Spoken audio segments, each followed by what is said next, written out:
ఘనత నరేంద్ర మోదీదని ఈటెల రాజేందర్ అన్నారు. తెలంగాణలో 12 ఎంపీ స్థానాలు గెలిచి రాష్ట్రంలో బీజేపీ ఎక్కడ ఉందన్న వారికి బుద్ధి చెప్తామన్నారు.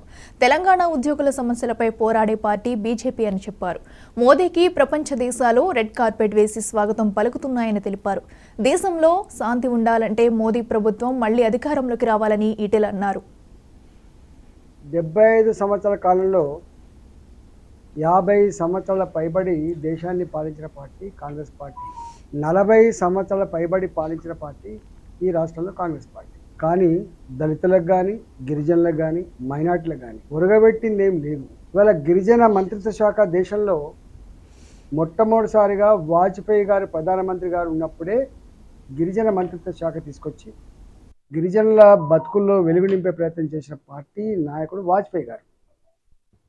ఇవాళ ఈ రాష్ట్రంలో రేవంత్ రెడ్డి గారి మంత్రివర్గంలో ఒక్క గిరిజన మంత్రికి పంచాయతీ శాఖ మంత్రి ఇచ్చిండ్రు, ఆదివాసీ అడవిబిడ్డకి. కానీ లంబాడాలకి ఇంతవరకు మొన్నటి ఎన్నికల్లో వాళ్ళ ఆత్మను ఆవిష్కరించి ఆ ప్రభుత్వ ఏర్పాటులో కీలక భూమిక పోషించినటువంటి లంబాడాలకి మాత్రం ఒక్క మంత్రి పదవి ఇవ్వలేదు. గిరిజన మంత్రిత్వ శాఖ వెల్ఫేర్ యాక్టివిటీ అనేది గిరిజనులది కానీ ఎస్సీ డెవలప్మెంట్ కానీ లేదా బీసీ వెల్ఫేర్ కానీ చాలా కీలకం. వెల్ఫేర్ యాక్టివిటీ నిత్యం జరుగుతూ ఉండాలి.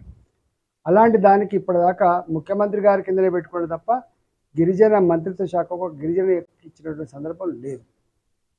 ఇవాళ దేశంలో ఈ రాష్ట్రం తెలంగాణ రాష్ట్రంలో గిరిజనులకి ఒక విశ్వవిద్యాలయం ఇచ్చి సమ్మక్క సారలమ్మ పేరిట స్థాపించిన ఘనత కూడా ఇవాళ భారతీయ జనతా పార్టీది, నరేంద్ర మోడీ గారు.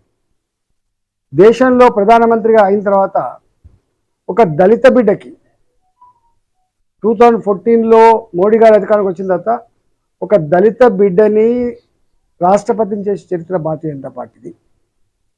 ఏ మేధావులు ఎక్స్పెక్ట్ చేయని పద్ధతిలో, ఏ రాజకీయ పరిజ్ఞానం ఉన్న వాళ్ళు కూడా ఎక్స్పెక్ట్ చేయని స్థాయిలో ఒక ఆదివాసీ అడవి బిడ్డ ముర్మును రాష్ట్రపతి చేసిన ఘనత కూడా ఇవాళ భారతీయ జనతా పార్టీ. బిర్సా ముండా ఇప్పుడు ఆయన చరిత్రని మళ్ళీ వెలికి తీసి ఆ బిర్సా ముండా గొప్పతనాన్ని గిరిజన జాతికి అందించి ఆ సంస్కృతిని, ఆ సాంప్రదాయాన్ని, ఆ వీరోచితమైనటువంటి పోరాటాల చరిత్రని గిరిజన సమాజానికి అందించడమే కాకుండా ఇవాళ గిరిజనులకి 8